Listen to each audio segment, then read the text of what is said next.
Welcome to another edition of Art of the Kickstart. Today we are starting super early in the morning because I am super excited to speak to Darya and Babak Forutanpour, founder and CEOs of the Blank Tech. Darya is a junior in high school. Yes, she has started super young, which I am really excited about. They're in San Diego, California.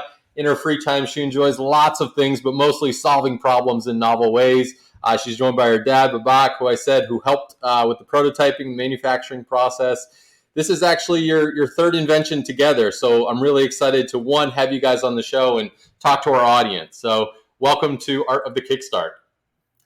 Thank you so much for having me. Yeah, Roy, it's a real pleasure, man. It's an honor. You're one of the guys that's been in the game the longest. My first Kickstarter was 6-7 years ago on Arya Ball, and you and I worked together on that. And so it's actually an honor to be on your show because you're one of the OGs. So it's our pleasure. Yeah, they've kept me around for some reason. I don't know. But I love this, and I obviously really was excited about having you guys on the show, Darya specifically, Babak. We've already talked about lots of different things. But in terms of young entrepreneurship, I have two daughters, and I'm always trying to figure out ways to get them involved in just learning and, being smart about how they're approaching their futures, right? And they're very young. They're much younger. They're in like lower school, right? But I really want to hear, kind of how this product came about, first off, Darya, and kind of talk about some of the process that you guys went through to bring this product to market. Okay, so I first started out during quarantine looking for something to do, bored out of my mind. Came across reading because my mom has thousands of books in her office, and I wanted a better way to hold my book through a blanket. So that's why I tried flipping the pages through the blanket with no success with that. And then it came to a brilliant idea of cutting up a blanket with one slit, leading to two when we realized that was too constricting. So this is how Blank Tech started. And then we were like, wait, can we make a business out of that? And we were like, you're onto something. And I asked my dad. So he was like, well, you always use your weighted blanket. So why don't you incorporate that? And I was like, whoa. And I just got to the next level. Yeah, and that was one of the things that was interesting was, we kind of thought something like this must exist, right? The first thing I told her was, Google it. Let's see, has anyone made a blanket that's specifically for reading that has, the arms, the two holes? And surprisingly, we couldn't find anything, on Amazon or on Google. And then when she combined her gravity blanket with it, then it became even more unique, and it just became this amazing all-in-one product. And that's when I'm like, man, my baby girl, she's onto something. So, we started going down the prototyping process. Nice. Yeah. So my daughters have been cutting up blankets and sheets, but for Halloween to go as goats. So I'm glad that you were doing it for a productive purpose. Thank you. Yeah, we have a blanket here. We can kind of show because I know some people watch it on YouTube as well. I'll hold it up. Okay. Yeah, I'd love to hear about the features that you guys included into it, because I think that's really the unique aspects of this in terms of combining the weighted blanket and kind of the Snuggie, if you will. Okay. Yeah, it's got the 4 features. So the first main one that I pushed was the V-neck design, but to keep your shoulders warm, because my other blanket didn't keep my shoulders warm while I was reading. The next one here is the weight pack, so you are able to put it underneath. Yeah, this part opens up and you put in a 5-pound weight pack in here. So when you're laying down, it feels like a nice hug. Just 5 pounds of pressure over the chest. That compression just, again, feels like you're being held. So that was Darya's idea of taking her 20-pound weighted blanket and just getting the part that she needed the most, which is just over the chest, not over the ankles or the knees or your arms. Hard to put on, hard to wash, but just right here. I thought that was genius. That jump. I didn't want to put on a weighted blanket that took an arm workout to put on. I just wanted something to throw on myself. And the next novelty that we added was the pockets for your reading glasses, TV remote, originally for snacks, and you can still put snacks in there too, but I like to put my reading glasses in there. Snacks sound great. Yeah. What I love about this, though, is that you guys went through in your crowdfunding video that was on Kickstarter, for anybody that didn't check out the campaign or support it, that you showed the process in terms of kind of the prototyping process, right? Of starting with the sheet, then kind of moving to the blanket, having specific spots there, and then testing it with multiple sized humans, right? Talk about that prototyping process and why people shouldn't be afraid of it. So the prototyping process was just like easier than I thought it was. I was hesitant that I was gonna fail a blanket, but I was like, no, let's just go get at it and like just one step in front of the other, one step after the other. So that's really Yeah, we did prototyping at home, showed it to friends and family, and we got that early data. They loved it. And then we found a seamstress not too far from the house, and we would go with our drawings and our own prototypes. And I think, how many iterations did it take? 8. We wanted it to be perfect. Yeah, I went through like 8 iterations driving to a city in Escondido, not too far from here, and just kept refining it. Originally, I think this pouch was on top because we would add the weight on top. And when we showed it to people, the feedback was, well, it's bulgy, and we don't like the bulginess. It doesn't look nice with the bulginess. Yeah. So pocket that you saw went from the top to underneath. Yeah. And then the location of the armholes, we tried it on different people, and so that started to kind of morph, where those went. And I think we just, one of the important things, I think we let the data lead us, constantly showing it to people, getting feedback, not being afraid to prototype. Fortunately, it was a blanket, so it's different than others who might be working on an electronic device or right. Or but even these days, with the Arduino, you can do electronic devices. With 3D printers, you can do your own plastics. So, it's a great time to be an inventor. Their feedback from like the prototyping process made me much more excited to bring this to market, because I felt like this is something that they're gonna love, and yeah. No, it looks like it absolutely did. I mean, obviously, given your location, you were able to bring people in or bring the blanket to people, and they certainly showed up when supporting the campaign. What was unique about yours is almost, I think, nearly half of the backers were actually first-time supporters of Kickstarter campaign. So it's great to see that, you converted them through the technology, through your surveys, through your data, to actually say, yes, this is the product that's coming to market, and that they believed in you as a young inventor to be able to deliver the product. And I know now you guys are doing this, it looks like in the garage as I'm following along on social media, and, fulfilling these orders and taking trips to the post office. How rewarding is that, Darya, to finally, have that prototype and be able to start delivering it to your customers? It's very rewarding because this is like so much far than I thought we would ever get. And it's just someone special to do it with you by your side, because I really look up to Dad. No, it's been such a bonding experience. Roy, you're a father of 2 girls, yeah. And like sometimes society makes us think that you're gonna have more in common with your boys because they're football, sports, etc. But it's really not about whether it's a boy or a girl. It's about the personality, right? And Darya and I, like, one of the things that I don't know if if maybe it's in her DNA that she's kind of picked up on, Dad in the garage prototyping and kind of doing his Kickstarters in the past, or trying to bring products to market, some successful, many not. And it's interesting that that's become one of the things that we've bonded over. That, our love for, also our love for music. We're at a concert this past weekend. So it's just been awesome finding all these things that Darya and I have in common. And the blanket is kind of a metaphor for, our love and kind of the way our relationship is building stuff together. My son's going to listen to this. I love him too. We have our own interests, but Darya seems to have gotten the kind of the entrepreneurial, inventor gene. And I couldn't ask for a better partner. Her energy is infectious, and as kind of an old dog who's been at it, she's bringing me new life. It's been fantastic. And the questions she asks are like, damn, she like she's picking this up faster than I ever did, for sure. One of your most famous things that you say to us is stay curious and always ask questions. Like, that has helped me like come up with this, especially because that's why I was like reading and doing it with underneath the blanket. So that's how that's all. Yeah. And what's Amazing. interesting is I've tried to launch some businesses on my own.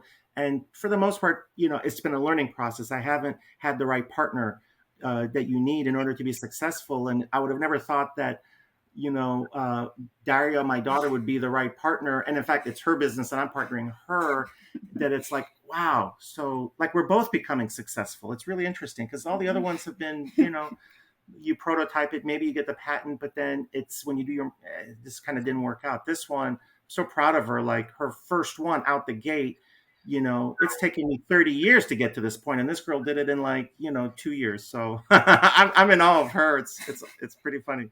That's great. No, I love this story. I am curious, how do you think more parents could get their kids involved with, keeping curiosity alive and, trying to build things and do things together in this space? Because I think a lot of families like ours watch Shark Tank every week, and, it's amazing when we get to see our clients and products on there. But I always wish, like parents would start earlier with their kids, just building that curiosity up. So any nuggets of wisdom there for parents or kids?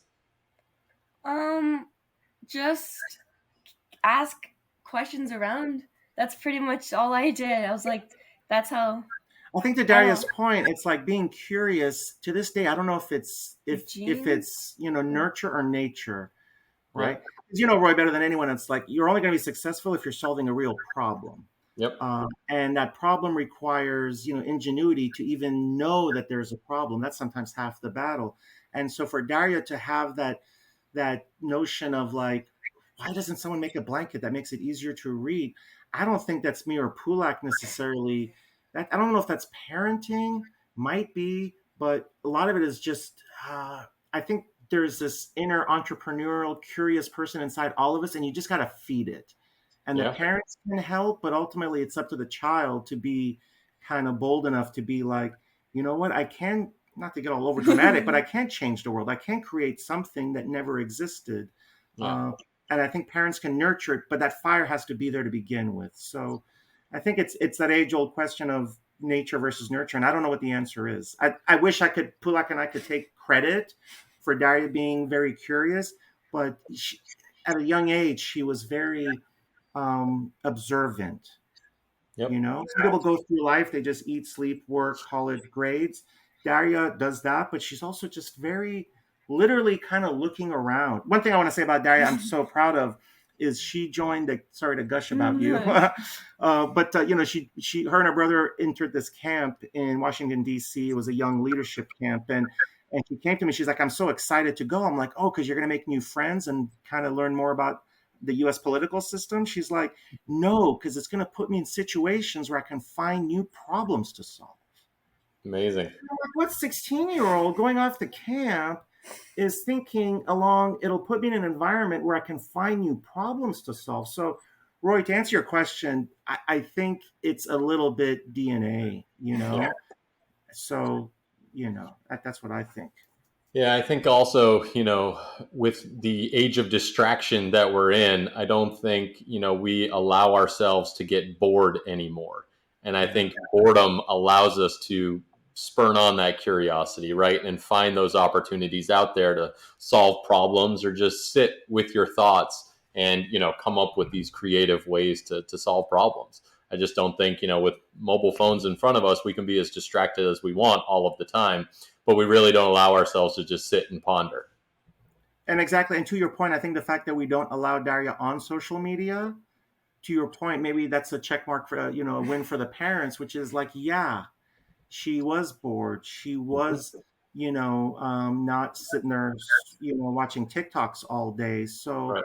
To your point, I think it's both. It's also putting the child in an environment where their brain can think freely instead of just the next, meme or whatever. Exactly. Well, Yeah. this has been amazing. This is going to get us directly into our launch round. Darya, are you ready for my questions? Yes. All right. So what inspired you to be an entrepreneur? Honestly, it starts with that. I don't know what. Yeah, so I see him every day in the garage, tinker in the garage. Many prototypes, many inventions, and that has like led me to like I want to develop my own invention. So that's why I was like thinking of every problem I could solve every single day. Stay Amazing. curious. So if you could meet with any entrepreneur throughout history, who would you want to have a chat with? Lori Grenier. Oh, Lori. Okay. What would be your first question for Lori? She has the saying, "Hero to zero." Would blank tech be considered for that? Hopefully she says hero, Yeah. not a zero. That's what we're dying to know that. So we applied this past season for Shark Tank. Didn't get on, but we're gonna try again. We're gonna get in front of Lori one of these days for sure. Absolutely. I look forward to that. Darya, what do you think are the top 3 skills that every young entrepreneur needs to be successful? What are the top 3? What do you think are the top 3 skills? Oh, what are the top 3 skills? Oh, just have faith and hope and like dedication to it, and stay consistent. Absolutely. Solid advice right there. Darya, what's one invention that's made your life easier during this pandemic? Blank tech. Yeah. Every single day. Amazing. Well, where do you see yourself in 3 years besides finishing high school? Well, college and producing this to market, and Amazon like sales going up. Amazing. I think one of the things is Darya and I, we've invented together 2 other products, and we didn't go to market because the tooling was expensive. So, we're hoping that one of them is a tooth diary. It's a way for parents to keep their baby tooth, which was inspired by Darya and Arya. The other is a baking contraption. So Darya and her mom and I could bake more often without the messy cleanups. And we're hoping that the sales from blank text, she can reinvest in her tooth diary and in the baking thing, the baker buddy. So, we're hoping this is the start of many successful products that were either created by her, like blank tech, or at least inspired by her, like the other 2. Amazing. All right, last question for you, Darya. And I know you just finished this campaign, you've worked on others, but very interested to hear both of your takes, honestly, on what does the future of crowdfunding look like? Well, it starts with Kickstarter. That's the main goal. And then you go to Amazon next to sell your product. And that's where we're going to be next. You can also, we're also selling through Shopify at our website. But yeah, to Darya's point, you start with Kickstarter, you let the crowd to kind of decide whether your product kind of passes the main test of, does it fit a market need with that money? Then you can then produce it and then take it to Amazon. So it's really crowdfunding, I think, is only going to get more popular, whether it's Kickstarter or Indiegogo. And it's a great way to, again, test the market, get feedback. And I think we're living proof of the fact that even though the platform's been around for, almost 10 years, if not, about maybe 8 years or so, the fact that it's alive and well, and a young girl, 16-year-old with her blanket can go on there and raise over 10 grand and use that to fund her first MOQ. And then with that, continue to get feedback from sales. Our customers are loving it. They're sending us pictures. We're getting all these pictures of people using blank tech, especially little girls. That's really warms my heart that they're using it, because it makes me so happy. Yeah. And then, as Darya said, reinvest those profits into getting on the biggest platform, which is Amazon, and really trying to get at least 4.5 stars on there, so you can just share your love with even a bigger audience. So I think the future looks bright. I know.